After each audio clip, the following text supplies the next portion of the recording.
Hello and welcome to the Calmcast, a time to feel calm and think clearly.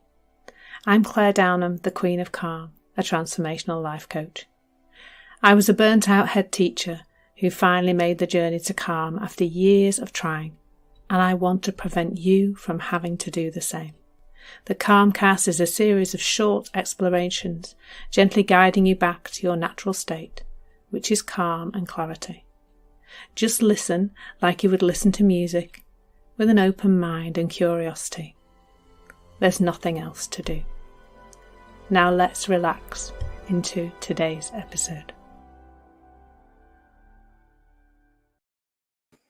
So, hello.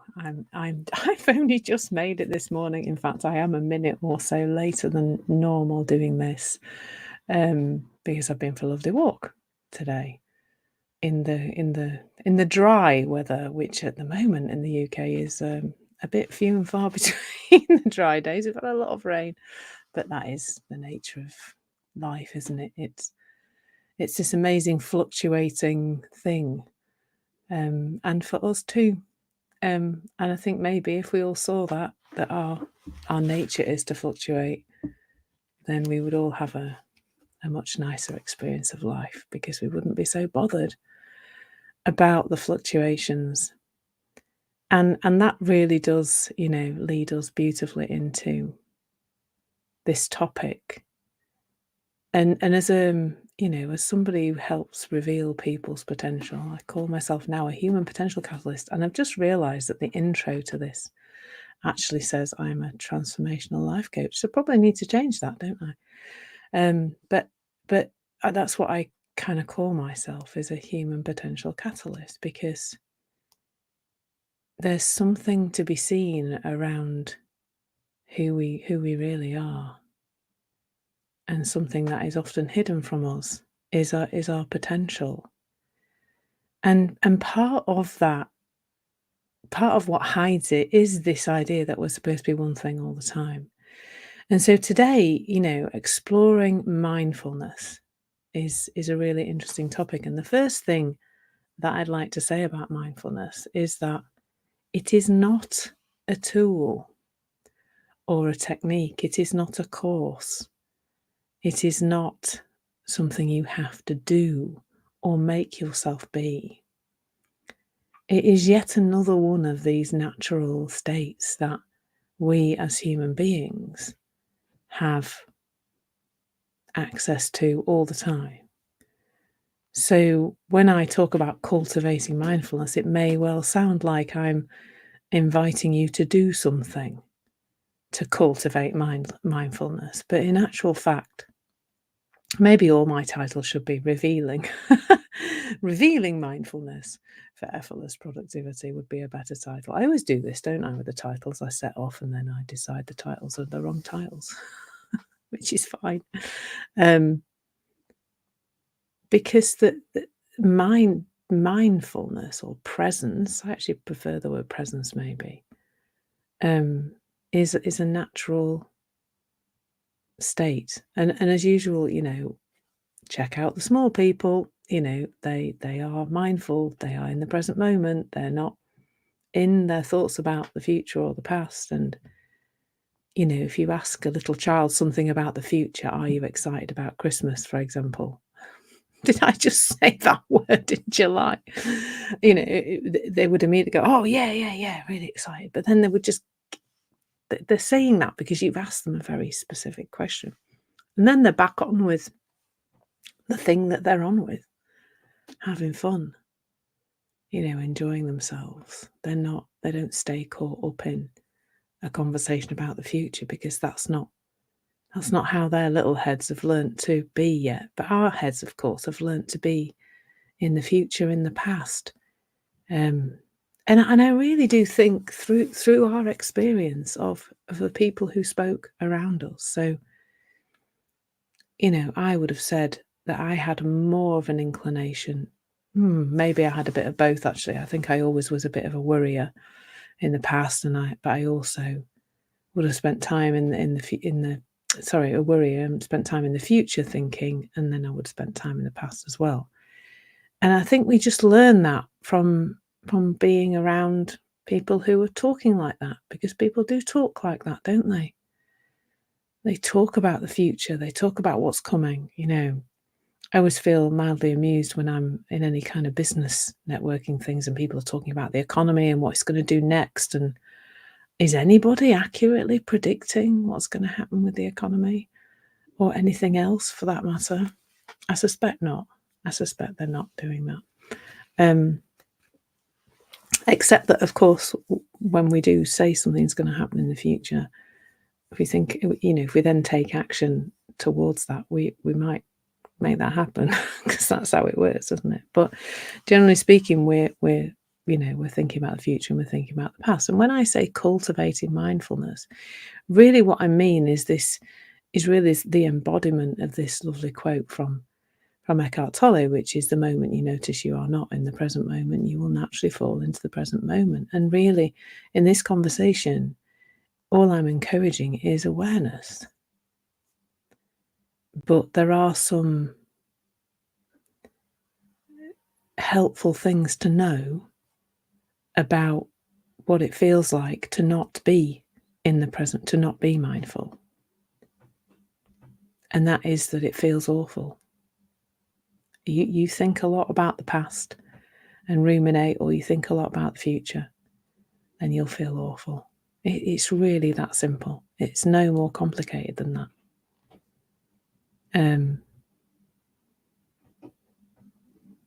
And I think that's really, really helpful to see, because it looks like you need to do a 6-week course on mindfulness-based stress reduction in order to experience that. But that is inside us all the time.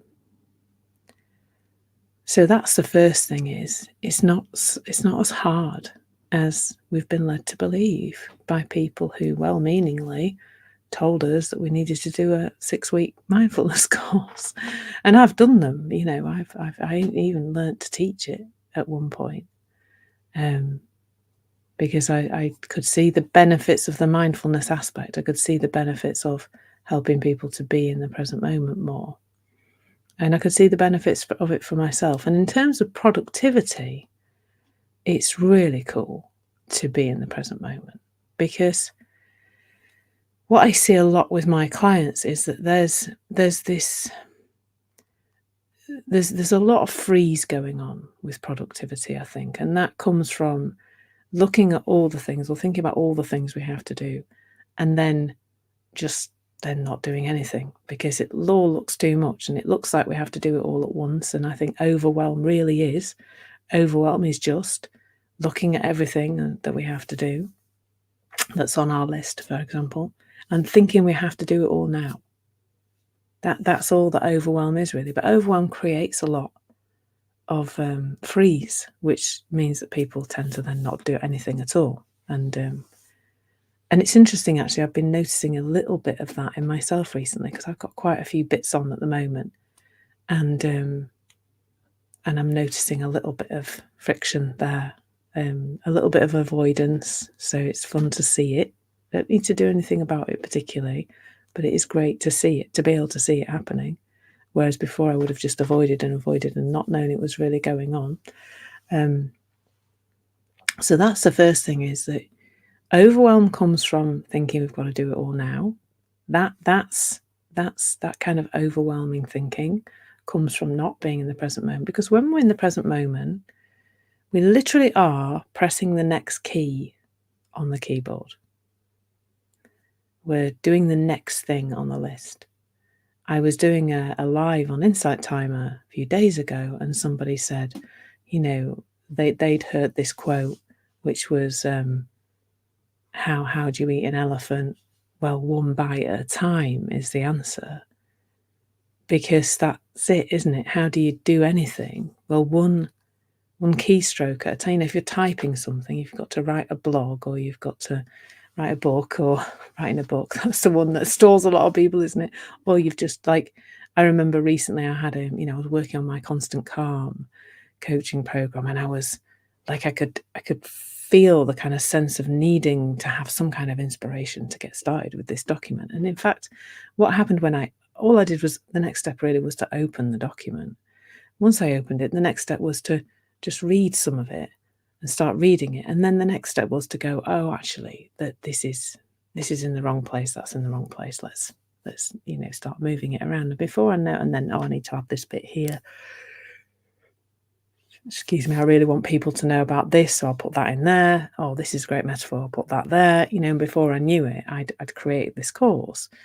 And it was not a small undertaking. It was quite a meaty piece that I've created. But it was meaty. It was one bite at a time, one keystroke at a time, one step at a time, one sentence at a time. Whatever small unit of production makes sense to you. And when we're in the present moment, when we are mindful, we just are.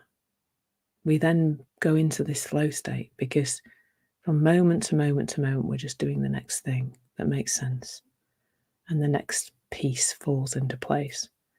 And it's therefore just not as hard as we might think it is. And so there's very little to cultivate.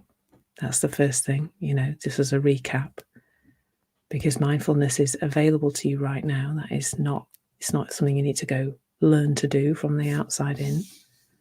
You are naturally able to be in the present moment. You just have to notice when you're not. And to notice when you're not, notice your feelings. Feeling anxious, your thinking's in the future. It doesn't have to be there. You can get off that train. You don't have to stay on it. And, you're thinking about the past, you're ruminating, you're feeling low, you're feeling dragged down. I think more so with productivity, we're more likely to be off in the future, aren't we? But both. And just by noticing, I think the noticing is the present moment activity. Once you're observing your thinking, once you're observing the state of your body, you're with your feelings, then you naturally are the presence. You are presence, observing. You are awareness. You are the thinker, not the thoughts. And that naturally nudges you into the present moment. And in terms of effortless productivity from that place, you're just doing the next thing that's in front of you. And it's really not as complicated as it might seem. So I hope you found that helpful. I hope you have a super productive day. If you'd like to experience more productivity, then my course, Stress to Success, Effortless Productivity with the 3 Principles, that is available on Insight Timer now. And it's really, if you're not familiar with my work on Insight Timer, then I highly recommend having more of a nosy around. If you're listening to this track, you can go and have a look and see what else I've got available. So please do that. And thank you so much for listening to this track. And I hope you enjoy more of my stuff in the future. Take care and have an absolutely beautiful day. Thank you. Lots of love. Thank you so much for listening.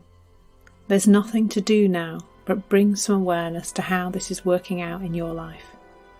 Listen regularly to experience longer and longer periods of calm.